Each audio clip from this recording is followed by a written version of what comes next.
So ఏంటంటే matter 'Baahubali' cinema చూశారు కదా అందరూ.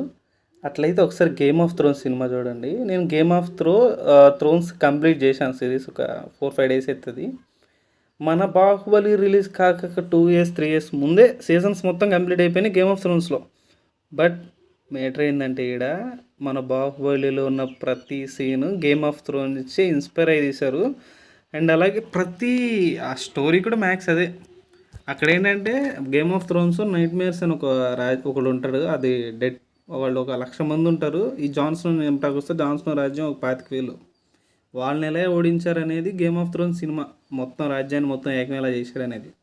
సేమ్ స్టోరీ 'బాహుబలిలో' కాలకేయ ఒక 1,00,000 మందిని వేసుకొస్తాడు. వీళ్ళు 20,000 మందితో వాళ్ళని ఎట్లా గెలిచారనేది story. Same ditto same story మొత్తం దింపేశాడు. అంతేకాదు హైలైట్ సీన్ మనం 'బాహుబలిలో' చూడొచ్చు. తను డిట్టు దింపేశాడు. స్టోరీయే కాదు అక్కడ ఉన్న హైలైట్ సీన్స్ కూడా. అధ్యక్షుడిని చేసి రాణాని చేసినప్పుడు వాళ్ళందరూ చప్పట్లు కొడితే భూమి షేక్ అవుతాయి కదా. సేమ్ సీన్ ఒకటి ఉంది దాంట్లో. ఈ డ్రాగన్స్ తల్లి ఒకటి ఉంటుంది కదా, ఆవిడ ఒక రాజ్యం దగ్గరికి వెళ్ళిపోయి సైన్యాన్ని అందరినీ ఫ్రీ చేసినప్పుడు సేమ్ సీన్ ఉంటుంది ఇది. అక్కడ మొత్తం షేక్ అయిపోతుంది. ఆవిడని అందరూ మెచ్చుకునేది ఒకటి. సేమ్ ఇట్లా కింద కొడతా ఉంటారు. మొత్తం దింపి కొట్టేసాడు రాజమౌళి.